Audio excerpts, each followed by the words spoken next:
Hey guys, Floris here, coming at you with another one of my doubles OU set analysis videos. Today we'll be going over my set against Sam VGC, who's a really accomplished VGC player and he's definitely no shirker in the doubles OU scene. Um, I brought just some, like, this team I had used in the previous round, I believe, because I thought it was just really strong as in general matchups to most things. Maybe a little bit Sun Week, but I can still play around that. But definitely, if it's a really well positioned fire type with like Charizard Y as an example, that can prove an issue.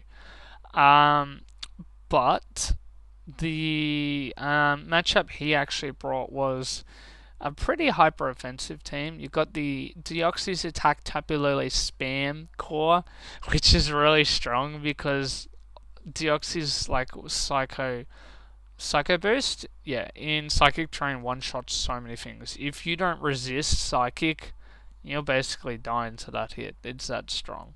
So better hope you can that the Deoxys, misses, I guess. um, but yeah, and he has the Politoed Ludicolo. Ludicolo strikes me as interesting. I don't really see the reasoning behind Ludicolo other than maybe another ground switch. As in, like, because Ludicolo is grass type and resists. Because Kingdra to me just seems like it fits a little better. But hey, I'm not the one that was using his team, so he had Landorus Eye as well, and I presumed Mega Metagross. There's no other Mega alternative for his team, so one would assume he does have a Mega because he is good. um, but I just brought my Mega Gengar teams. So without further ado, let's get into the set and we'll talk through each turn as it progresses. So you see if my leads. So, okay. So we'll see we've got Rain Up and the Genesect has got an attack boost. That's good to know. Because if I'd gotten a special attack boost, that would have made me consider maybe this is like a really physically bulky Politoed or Ludicolo. I believe it adds both stats of the opponent's side and then halves it, and whichever stat is higher of the combined with defense and special defense that affects download. I'm pretty sure that's the mechanic for it. But straight off on the lead, he's got a lot of offensive pressure. This Ludicolo is definitely a worse matchup for my Gastrodon. If he had Kingdra, it's a bit more playable. Doesn't appreciate taking Dracos that well, but it won't appreciate taking a grass type attack from this Ludicolo whatsoever.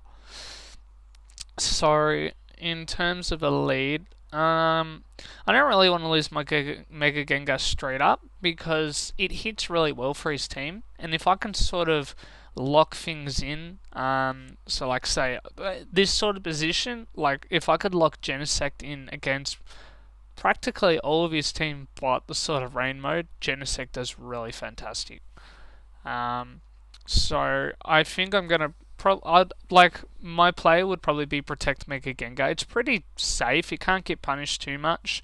The worst he could do is maybe fake out Genesect and scold the Genesect or something like that. That would be bad, but that shouldn't knock out Genesect unless it's like a Choice Specs Politoed. And in that case, I think Gastrodon comes in pretty safely, and I'd just protect Gastrodon that turn. So I really doubt he would just have like if he had Choice Specs Politoed, you would not want to keep it in here. That would be my first thought because you're just leaving yourself way too weak to the Mega Gengar trap in potential. In Genesect, I actually didn't really know my Ludicolo speed tiers in Rain because I barely ever played it. So playing this matchup, I thought Genesect was outsped by the Ludicolo, but turns out you need timid Ludicolo in Rain to outspeed like max speed Genesect. So with a choice scarf, and so that caught me by surprise. So that's definitely something for it, and as well as for you guys to know about. Because if you don't see like I don't know, a Life Orb in Ludicolo, I would assume it's probably not going to be outspeeding Genesect. it could be choice specs. So if it does a lot of damage that probably shouldn't be for a Ludicolo in rain, then yeah, I'll probably also assume it could be a timid one at that point too. But we're just going to play out the turn, see what he goes for. So he does keep the Politoed in. So I do protect. He does fake out Genesect, gets the critical hit. And we see a Hydro Pump, and Genesect just missing out on the knockout there. Ugh, swapping out the Gengar, but that's not too bad. For a turn, that was really awful for me. That was just really bad. Because at this point in the game, I thought I was sacking Genesect off, and I really wasn't comfortable with that. But it didn't get the knockout. If Hydro Pump had knocked out Genesect there, that would have been really bad. Fortunately, I've been using a lot of hasty Genesect at the moment, just because the naive ones, Genesect with very minimal EVs can EV to take Life Orb Tapu Koko's attacks, and my Tapu Koko matchup in this team is pretty lackluster. While my Mega Gengar has EV to take that hit as well, the matchup's still pretty poor. Especially if that is Grass Knot. If it's the Grass Knot version, ugh, that's a bad matchup. Gastron doesn't really want to stick in there. But we'll go with what the turn was going. So I swap my Gengar and a Hydreigon, and I U-turn. So we'll talk about that turn in a moment. Once just paused. So we see Tapu Lele come in. Now, the reason why I swapped Gengar into Hydreigon is because if he goes for a water type attack into the Gengar, that's great, like Hydreigon resists it. But if he goes for a grass type attack, predicting my Gastrodon to come in, say maybe for the Gengar slot, then I really don't want to have Gastrodon get knocked out. So Hydreigon also resists the grass. The nifty advantage of having a Dragon type on your team, so it can take all of the elemental attacks resisted. Doesn't really want to swap into water type attacks because they have ice type moves usually, but you get the general idea. So he went for the Hydro Pump on the Politoed, and I got the U-turn to the Ludicolo implying the speeds, and that was really good for me, keeping Genesect, because Genesect is so important in this matchup, and that turn one was really bad because I just let it take so much free damage for pretty much there was no gain from it. There's a little bit because I could lock them in, but that's not really helping me too much. So Gastrodon, I mean, this Politoed, it's gone for Hydro twice, which is interesting. Normally you see Scald on the Politoeds. And I haven't seen any speeds for it, so I don't know if it's like a choice specs, really fast Politoed or something like that. But if he's using Hydro Pump, one would assume it's either like a choice scarf or a damage boosting item usually. Because why you're running Hydro Pump would be my thought if you're not using a damage boosting item, because it doesn't really pick up many extra KOs. Scald doesn't. Maybe like a Heat Ren with a Hydro Pump and Rain, but I mean, you're missing. So, you can't really compare that as a really big gain unless you've got an awful matchup. You got Rain, so it's not. So, we'll forget about that. But he's bringing in his Tapu Lele, which is really a fantastic matchup right now. It can Moonblast with Dazzling Gleam even, the Hydreigon, or it could choose to predict maybe the Hydreigon on the protect or something. The Hydreigon can't really threaten too much. So he could just like Psychic the Gastrodon, and if he pulled out like Ice Beam Politoed, might be able to knock out my Gastrodon here. So in terms of that, I can't really afford to make a read here. I don't think that's a good idea. So what I'm probably going to do is I might protect Gastrodon and Tailwind the Hydreigon. I don't really have any free switches, not with the Genesect that low. Otherwise, that is my other Psychic type attack switch in, as well as my Fairy one, other than Gengar. But Gengar doesn't really want to swap in case he predicts and goes for Psychic attack in the Hydreigon. Again, it's pretty low risk, I guess. The Politoed might take a bit of damage in a Hydreigon if you get a little fancy, but you make those risks and you take what happens. So I think this Hydreigon has Tailwind. I really like Tailwind Hydreigon so much on all my teams. It's just such a useful move. Having the ability to punish dead turns and adjust speed is just really huge, especially in doubles, because speed is such a vital factor in all of the games that you play. So let's have a look at how this turn goes out. So he swaps Polytone and Deoxys attack. That's got a lot of offensive pressure right now. I get the Tailwind off, which is pretty big, and he does Moonblast the Hydreigon. So I get a Tailwind, but I am losing my Hydreigon. So I've got Tapu Koko there against the Deoxys attack. So this isn't really a great position for me, because he can probably well, I have got Electric Terrain up now, not Psychic. So if he wants to one-shot either of my Pokemon, he has to double target, because this is a bulky magnet Tapu Koko from memory. The Gastrodon's leftovers, I'm pretty sure. So the Tailwind is really big here. I've really got to make use of it because he's got all these rain turns. So right now I'm sort of negating his Ludicolio's speed boost, sort of. But like, yeah, it's interesting position. I could say attack with Gastrodon. I could also swap Gastrodon if I feel like he's going to double into it maybe and sack something else off. Because right now this Gastrodon is really important because it beats the Landorus, beats the Metagross, beats the Politoed, and preserving it I think would be really strong because having the ability to at least KO one of them is really strong. So Tapu Koko is probably going to Dazzling Gleam here. Or I also have Discharge, I'm pretty sure. So I think, yeah, if I have Discharge, which I do because I've got Double Ground, yeah, I would Discharge here. Because technically I've got the chance of Paralyze. There's 30% chance on both, so that's like a 51% chance to Paralyze at least one of them if I use Discharge. That's pretty big, actually, when you think about it. But it's more, I'm probably going to swap the Landorus in because at this point Landorus doesn't really beat stuff.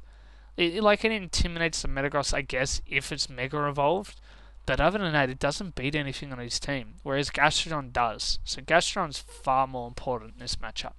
And he only has technically one physical attacker, so it intimidates a bit. Yeah, maybe Deoxys has like a superpower or something, but superpower's not really hitting anything relevant. So let's have a look at how this turn goes. So we've got Tapu Lele and his Deoxys staying in. I do go for the Discharge. We break the Sash and we get a Paralysis onto that Tapu Lele. As I was saying, there is a 50% chance essentially, and we, unfortunately for Sam, we do get the fully Paralysis. He makes a switch for the following turn. But I was playing to sacrificing Landorus there. If he Psychic the Landorus, I was more than content with that because that was what my idea behind the switching was. That I've kept Landorus is a boon, sorta. No free switch, I guess, but I don't think a free switch was really that important in this case. I think preserving the Landorus is more important. So going on to the following turn, he swapped his Deoxys attack for his Landorus, probably trying to catch a Discharge off. And because I have Paralyzed as Tapu Lele and I do have Tailwind, I probably want to try and make use of that. So we go for the Discharge again. There was honestly no reason. He only has one immunity. That's you. And the U-turn does pick up the knockout, and that gives me switch initiative, which is really important because Genesect gets a free switch here. Now we're going to quickly pause because I don't want the next turn going. But I'm still in a really commanding position. I've got one turn of Tailwind still, and Genesect really threatens his team. It's gotten that free switch, which is what I was looking to get it in. Because I could just say Ice Beam the Landorus, and I could Thunderbolt the Metagross, or I could Volt Switch it. I actually think I have Volt Switch. No, actually I have Thunderbolt on that set. I've got a few teams with Tapu Koko, so I've got to remember all of them. But I'd probably be doing, I don't know, 60% at least to that Metagross with the really strong Thunderbolt. So his position's not great because, yeah, you could maybe swap Politoed for the Genesect's Ice Beam, but then my Tapu Koko is still threatening you the next turn. So you just the thinking behind doing that sort of play would be you're thinking turns ahead and you're going to be making multiple switches, which can be good sometimes if you're in an awful position. You can really pivot well, but on saying that, that means you either have one slot attacking or doing something, or you don't have either if you make a double switch. So it does hurt your momentum a lot because you're trying to position yourself so you get some damage in at one point. Saying that, we'll have a look at how this turn goes. So we see the Metagross does protect. I do get the Ice Beam off, so he was probably a bit fearful of swapping in that Politoed. Because there was really nothing stopping it the next turn. Say if the Metagross does protect there, as I do Thunderbolt it, I could just Ice Beam Thunderbolt the Politoed slot. Unless the Politoed protects, he's either losing Politoed basically, or he's losing his Landorus. So here we go. We've got Metagross, we've got Politoed, we've got Genesect, and we've got my Tapu Koko. I do have Electric Terrain still up for 2 turns, and the rain expired. That previous turn, or it might have been a couple. Yeah, it was the turn before that one just happened, but Politoed's back out, so we do have rain up, and I believe it was only 5 turns. I don't think I saw any more turns coming out from the Politoed, so it's not Damp Rock, as some people like to use. So we're swapping the Genesect into the Gastrodon. We confirmed that's actually Choice Scarf Politoed. Okay, so we get a fully power on the Politoed, and he gets the Iron Head off, gets a critical hit. We'll just bring out Gengar. Turn goes off. But that turn kind of stank. I didn't want to lose Genesect because Genesect is the only thing that outspeeds Deoxys attack. So maybe it was Bullet Punch Metagross. I really do want to not just risk my Deoxys attack. So swapping in the Gastrodon was really safe, because if you go for a water type move, I take it up. If you go for something else, well, you're not getting that huge damage off from your rain boost. And it was Choice Scarf Politoed, so that paralysis actually is pretty important there. But the critical hit did matter somewhat onto my Tapu Koko, because I was running a very bulky Magnet Tapu Koko. It only has a little bit of offensive investment, but for the damage calcs it has, it doesn't require any more. Which I think it was like a 60 or 70% chance to KO my Tapu Koko at that range. So it's not really that important, but in case I did get a low roll, yes, the critical hit removes that chance of it surviving, but it doesn't bother me too much because I already got pretty fortunate, so one can't complain too much. I think I've gotten a few discharges off, so yeah, because I hit the Metagross as well. So yeah, it was more of a 50-50 each turn. I've used discharge to get a paralysis, and I did get that fortunate 50. So we'll have a look at how this turn plays out. It does protect the Metagross. It makes a lot of sense because my Gengar does outspeed. Hoping to go for a freeze there. His position's pretty poor here, because he had to hope for a freeze into the Gengar to have any chance of winning here, and he didn't get the freeze. So essentially, my Gastrodon knocks out his Politoed, and the Gengar just throws a knockout into the Metagross this following turn. So what I do is I sack off the Landorus here because Gengar's important. So his Psycho Boost, yep, he's trying to remove that Gengar. Goes for Zen Headbutt. Does he get a flinch? He doesn't. I get the knockout on the Metagross, and that is a good game because I have 3 slots. He can't take them all out, and he just forfeits. So that was the first game. You could argue I did get pretty fortunate with that fully power on the Tapu Lele, and I'm definitely not going to deny that. But he couldn't have gotten a knockout on. Well, I say that he could have been Choice Specs Tapu Lele. Or even Z-Move. Z-Move wouldn't KO my Tapu Koko. And it was Scarf Politoed, so maybe it could have helped him later in the match. I don't know. But it was just unfortunate for him regardless. But as I was saying, you can't. The fully para sucked, but the actual paralysis happening wasn't really that sucky because it's a 50-50 essentially. I'm pretty sure it's a little bit in my favour. I'm positive it's like 51% going off from Flame Body, old Mega Kangaskhan mechanics onto that. But yeah, the game was just locked up there. and I was pretty happy with that. The Rain matchup, if it isn't for the Gastron, is really poor. Um, but Gastron, it's not great against Rain. It sort of stalls for a turn or two, but it doesn't really beat Rain. It's just if you can make use of those 2 turns to get something out. I'm gonna just take a drink of water. It's good to keep hydrated, and with such long videos like these sets, definitely don't want my voice to die.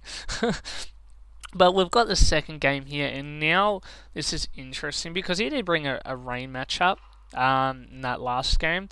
I already was going to be bringing this team, but I was pretty confident because I also now had the ability to change weather.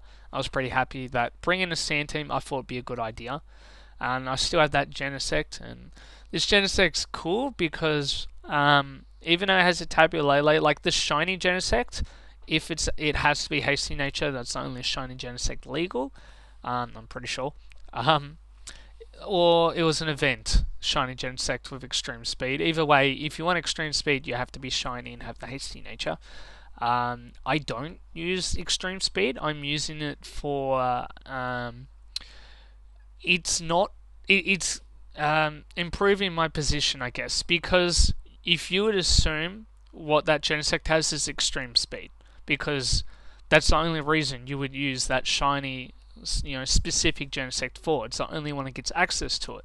So when people see that in team preview, they've got to play in mind this Genesect might have priority. So I don't know, if I have something that's really low on health, this Genesect might be able to lock into something and I could lose from that. So they might try and position around it, which means that I'm losing absolutely nothing. And even though it's very small things I gain, I still am getting a gain because it's making them doubt their plays sometimes. But that was just me talking about the Genesect. But like the Sand team here is really cool. It is Dragon Dance, Dark MZ, Tyranitar. I made this team, I think it was like 4 or 5 days before I played against Sam. I was building the team, and I originally had Choice Scarf Tyranitar, but then I thought, I don't really want Choice Scarf Tyranitar and a Choice Scarf Genesect because Genesect fit really well. Genesect's just really good for Sun and Moon, at least with all the Tapus and whatnot going around. It's just a really fantastic pivot Pokemon. It's got good typing too, and it's got nice offensive coverage with the Ice Beam and gets access to a lot of different coverage moves. I wanted to go with a Dragon Dance Tyranitar. I still wanted to have a fast, sort of speedy Tyranitar. I didn't want a slow, bulky one. That's not what the team was looking for. And the ability to, like, if you have a Z move and you have the ability to boost your offensive stats, like with a Dragon Dance, like with Gyarados or Tyranitar, you get a one shot in a lot of things with a +1 like Z move. So that's what I was thinking. And Tyranitar gets a lot of knockouts when it's got a +1 crunch Z move. So I really like the idea of that. And Tyranitar, if you run a Jolly Nature, can still outspeed those base 110s.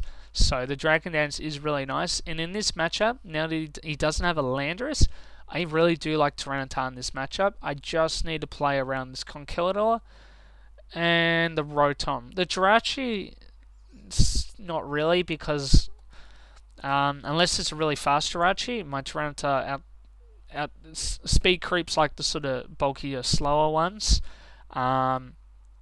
but it just one shots it with its Z move. So Jirachi's not really that great.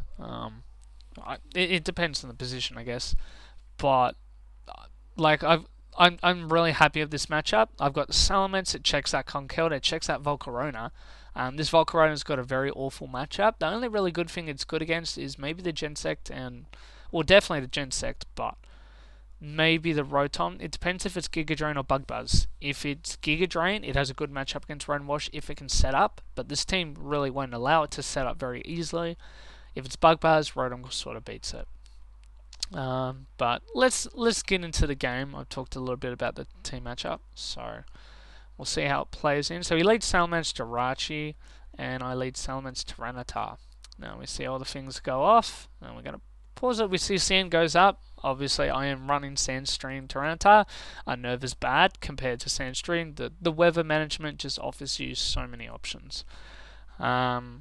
So this, I was maybe thinking it might be Dragon Dance Salamence, Jirachi Salamence, even though it's kind of common now to see like mixed or special Salamence with Jirachi as well. Back in early X and Y, like the Aura sort of area of that in Doubles OU, Salamence before he got banned into Ubers, used like a very popular set was Dragon Dance with the Jirachi Follow Me support. Not very many things could break through that very easily, and so it was deemed pretty strong, obviously, and Salamence was booted up to Ubers. But, like, right here, I think Tyranitar's got a super safe Dragon Dance. I don't think he can threaten me too much. If the Jirachi Icy wins, good for him. I'm getting the attack reset. If the Jirachi Iron heads my Tyranitar, it's not doing that much at -1. It's probably going to do like 30%. Tyranitar's really naturally bulky. And I don't know what his Salamence might go for. His Salamence might risk the speed tie, but you would assume from my team matchup, maybe it's either a slow bulky Tyranitar or Choice Scarf. Maybe you would think Dragon Dance, but Dragon Dance isn't really used that commonly, at least yet. The meta's still relatively new. So I don't think I was expecting Dragon Dance. Maybe it's Choice Scarf, and so he's like, maybe I'll swap Salamence out here. I could maybe bring in my own Tyranitar or bring in Rotom or something. I have a few options. I definitely don't want to risk my Salamence here. My Salamence has got an Intimidate off. That's the major thing here, and I really want to switch it out. I could swap it into Excadrill. That would make a lot of sense. Because if he leaves his Salamence in, well, you can't intimidate my Excadrill, so that's really big. I could also bring in Gensect. Like, I have a few options I could bring in. So let's see how it plays out. So I do swap my Salamence. So if it's a speed tie, we don't see it just because I switched, he didn't. He does Mega Evolve though, so that's important to know. And I do get that extra drill switching. Draco Meteosui, he didn't risk the speed die because he followed me with Jirachi, but that Dragon Dance is really big because that punishes his play so bad. His Salamence is at -2 special attack now, and his Jirachi didn't actually do anything that turn. So my Excadrill say could go for a Rock Slide here. My Tyranitar can just destroy this Jirachi with a Z move. And more than likely, that's what I'm going to go for because it can't really be punished that much. I don't think you definitely wouldn't be expecting Z move on the Tyranitar. You'd probably assume it's on the Tapu Lele, maybe even the Rotom or Excadrill. I guess it really depends. Z moves are very hard to sort of play around if you use them with something that's not like Tapu Lele would be your standard pick for Z move on this sort of team. Just because Tapu Lele runs Z move a lot. It's like Z-Move, Life Orb, maybe a Citrus Berry or something. Like, it's got a few viable items, but that would be your assumption. And let's see what he's going to do. So he swaps out, he's going to Rotom, he wants, Salamence is a terrible position. So I do get the Rock Slide off, it's nice damage, we get the Z-Move off, and bye-bye Jirachi. Jirachi's not surviving that Z-Move, not at 90%. But he does get a free switch in the Conkeldurr, but I'm really happy with that because I've removed his Jirachi. As you can see, someone's like, oh, really was definitely surprised by that Z move knocking out that Jirachi. But right now, my position isn't good. The Rotom threatens both Pokemon, and the Conkeldurr also threatens both Pokemon. So I think I really want to make a switch here. I'd probably swap Excadrill for the Tapu Lele because how does he punish that? He knocks off the Excadrill. That's probably the only thing that could punish me, but that doesn't really punish me that much. So I'm not sure. We'll see what he goes for here. So I do bring in the Tapu Lele, as I thought, and I protect Tyranitar in case. Okay, so he Thunder Waves the Tapu Lele and he Drain Punches Tyranitar. Makes a lot of sense. He definitely was expecting a switch from the Excadrill. Maybe he was expecting like a Salamence, but I didn't really want to risk bringing Salamence in because if this Conkeldurr's got like Ice Punch, then he can punish the Salamence switch in heavily. But Tapu Lele is much safer. Yeah, I don't get the Intimidate off on the Conkeldurr, but I don't need the Intimidate that badly, because Tapu Lele threatens the Conkeldurr anyway. So it was a much safer switching. He does get the Thunder Wave off though, which kind of does stink for my Tapu Lele, because as we saw in the last game, Fully Paralysis can really hurt on your Tapu Lele sometimes. But we'll see how this plays out, I guess. Get a little sand damage. So he swaps out into his Tyranitar. I get the crunch off onto his Rotom. I'm just trying to get as much damage off. He goes for Hydro Pump. Yeah, Tyranitar eats that decently for like a frail Tyranitar. We'll just continue playing the turn because I didn't pause it in time. And we'll just talk about how this turn went in a moment. So I'll swap the thingies in, Genesect and Conkeldurr. Okay. So I went for the crutch onto the Rotom Wash that turn because it might have been a roll to knock it out if it wasn't a physically invested Rotom. But if it did survive, I don't mind too much. He has to either Drain Punch the Tyranitar, in that case I'm knocking it out with Tapu Lele unless I get fully paralyzed. But he's risking a huge amount if he just goes for that. Because presumably Tapu Lele outspeeds Conkeldurr. You don't know the item on Tapu Lele? Actually, yes you do, because I swapped it in and it didn't take sand damage. So, if you were paying attention to that, it probably rushed a little bit though. I didn't take sand damage, so I am safety goggles Tapu Lele. Just because I kind of wanted to sleep switch in, and it stopped sand damage, so it's not like a terrible option. It's not like... I felt like safety goggles help more than Citrus Berry, just because I don't really have great ways of, say, threatening a Mungus. The only things that threaten it are Salamence and Tapu Lele, neither of which switch into a Spore. So, and there's a couple other things that use like Sleep Powder and that. So it's just... And no, not Hypnosis. Hypnosis is not powder. But Hypnosis is sort of coming around used on like Z-Move, Trickery and Bronzongs and etc. And so we'll just quickly look at the text here. So I was like, I'm going to Rock Slide here because that punches... He doesn't have any Rock Slide resist in the back. The Rotom into the Volcarona was really questionable, would be my best way of putting it. I didn't really understand it that much. Maybe he thought I would crunch the Rotom and get the burn off, which that would probably be what he was going for.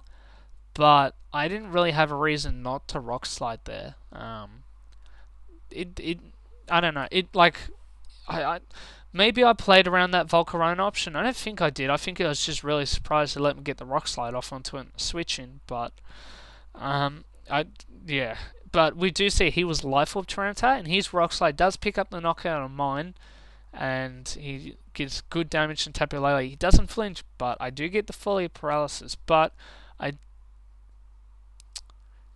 think I Psychicked the Conkeldurr that turn, which swapped the Tyranitar, but I might have Moonblasted as well. It was either Psychic or Moonblast. Moonblast covers more, technically. So, maybe I Moonblasted, but I don't remember. We'll assume I Psychic though, so the Fully Paralysis doesn't matter. And so we've brought in a new option. So I do have that Genesect on the field. It threatens that Tyranitar of its Iron Heads or its U-turns. Tapu Lele threatens the knockout on this Conkeldurr. So let's see how this turn plays out. I go for the Iron Head. I don't pick up the knockout, which is a bugger, but there's a good reason for I went for Iron Head. I was doing calcs, and we do get the Psychic off. So I did get fortunate there.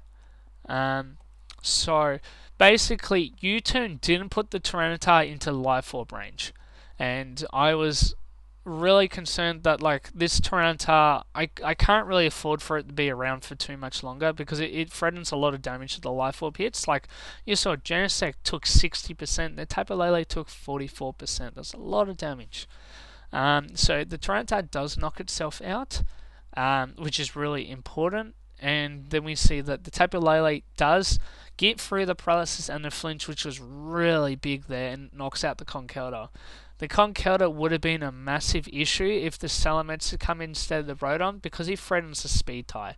If I lose my Salamence, my matchup against this Conkeldurr is awful, and I probably just straight up lose from that position. So I really needed that hit off, and I think he recognised that, and that's why he kept the Conkelda in. But I mean, he didn't have particularly many switch-ins regardless anyway. So this position is really commanding right now for me. If I can swap out my Genesect and get an Ice Beam off into the Salamence, because it does outspeed, unless it Dragon Dances the Salamence, but we saw Draco Meteor, so one would assume it's not Dragon Dance. That would be really big. So I'm probably going to swap the Genesect. There's a few things. I'd probably swap into Excadrill though, because there's no sand available anymore. Excadrill doesn't have that speed factor, and so if it comes down to the field, it's going to get outsped by the Salamence and probably knocked out or something, because it's pretty low health. So I sort of just wanted to sack it off. If Excadrill survives, good for me. But if it doesn't survive, I don't lose too much from it because I get a free switch in the Genesect. So let's see what I go for. I do swap the Genesect into that Excadrill, as I said. He goes to the Tailwind, which is really unfortunate. I was concerned he might have Tailwind, and if he had it, that was the time to go for it. But I didn't have really any option. I couldn't risk bringing in Salamence, because if he Hyper Voices, I take like 60-70%, because it's not Mega Evolved, with like very little gain, because then we're still risking a Speed type if he does Hyper Voice or something, or Double Edge. If he Double Edges, it wouldn't be that bad, but he Tailwinds, and that's what he really needed to go for there. Like Salamence usually either run Double Edge, Hyper Voice, Tailwind, and Draco, and Protect. It's usually between that 5. Usually you don't see Double Edge Draco. You usually see like Double Fly with the Hyper Voice Double Edge, Draco Hyper Voice with the Tailwind option, or you see the free attack option. And we can see he's more than likely a special Salamence here if he's pulled out Tailwind and Draco Meteor. And he does Thunderbolt, knockout Tapu Lele, critical hit, definitely didn't matter. So it's just gravy on top, really, or cherry on top, however you want to pronounce that. But from this position, it's mainly about stalling out this Tailwind so Genesect can come in and clean up in the late game. So I'm probably going to just double protect here, because unless he's set up Rotom or his Tailwind, Draco Meteor, Dragon Dance Salamence, he can't really set up here. And so he protects the Salamence, which is fair enough. He probably doesn't want to get burnt by the Rotom. As you can see, he Thunderbolts, he's trying to put it into range. So we do see it's actually Double Edge. So it is a Double Edge Draco Meteor Salamence, which is really interesting. Usually you don't see that. But he does go for the Double Edge. He was Thunderbolting my Rotom to try and put it into range of maybe a crit Double Edge and a Thunderbolt. But we'll see what happens here. So Double Edge doesn't crit, does 40% though, basically. He does hit the Hydro Pump, he needs to hit that to win. And I knock out his Rotom. And really, that's game over. Because what I'm going to do here is I'm going to... This Salamence has Tailwind mine, so I would Tailwind here and I would Thunderbolt the Salamence. If you knock out my Salamence, Genesect wins because you don't get that Tailwind setup. Actually, no, what am I saying? I'm being silly, sorry. I'm sort of thinking correctly, but not really. He's still got to turn left of Tailwind. So I can double protect, he can't Tailwind in that double protect. He can't be punished. So I'm just going to double protect here. I've got no reason not to. And let's see, what does he go for? He goes for the Tailwind. He knows I'm going to double protect. There's no reason for me not to. He does Draco Meteor, knocks out my Salamence. He had to win the speed tie there. I get the Thunderbolt, the Salamence, get the paralysis, but it didn't matter whatsoever. Because, I don't know, say I trained my Genesect wrong and it doesn't outspeed the Salamence, Rotom still knocks out the Salamence with a 2-hit KO with the Thunderbolt. So, we'll just let it play out, but he just forfeits. And that is my set against MVGC. 1-2-0 against him. He's definitely a phenomenal player. Got a little bit fortunate in 2 critical turns, one in each game, whereas Tapu Lele didn't get the Rock Slide flinched in Game 2, which was this one. Game 1, the full paralysis on Tapu Lele, I mean, I don't know how much it mattered, but in the long scale of the game, maybe it did, but I can't tell for certain because I have no idea what he went for. But yeah, you can see there's a bit of my analysis there. Just talking through the turns, going through with the matchup, and I feel like my matchup was pretty good in this game. Definitely, it was just sort of positioning around so like the Volcarona or the Conkelda doesn't get a free sort of opportunity to either get a Quiver Dance off. If it's a Quiver Dance Volcarona, you presume it would be. Or if the Conkelda gets like Drain and Ice Punches off into most of my team, because other than the Salamence and the Tapu Lele, nothing really beats Conkelda. Especially if it's a Guts Conkelda. If it's a Guts Conkelda, my Rotom can't burn it, because it'll just really lose, because they will give the attack boost to the Conkelda. So it definitely wasn't an easy matchup, but having certain tech moves like the Z move on a Tyranitar was really important, because removing that follows me support was huge. It means you can't redirect the Genesect Ice Beams, you can't redirect my Draco or Meteors, or my Psychics and my Hydro Pumps. There's a lot of big things that I have single target that don't want to be redirected. So removing that off turn 1 was really important. But I hope you guys learnt a little bit from this analysis set. I'll be looking to continue to at least go off with all my future rounds until whatever placement I guess I get. It'll be interesting to... Hopefully I don't get any losses that soon, but it will be interesting for me to commentate if I do lose. I mean, if I win all my sets, well, sorry, but you're only going to see me commentate sets I've won. But if I do lose a set, that would be really interesting to give an analysis on, because I'll be able to show the errors I've made and why I lost. So maybe I should actually do that. If you guys want me, maybe to maybe play some matches sometime and lose, and then talk about why I lost. Maybe I didn't play my win conditions correctly, or something else happens. Like, if you do want to see something like that, write it down in the comments and let me know, because I'm open to the idea of that. It's just you guys have to be interested in it if I want to do it. But I hope you guys have a lovely day, and I hope you learned something from this, and I'll catch you guys in the next one. So, catches.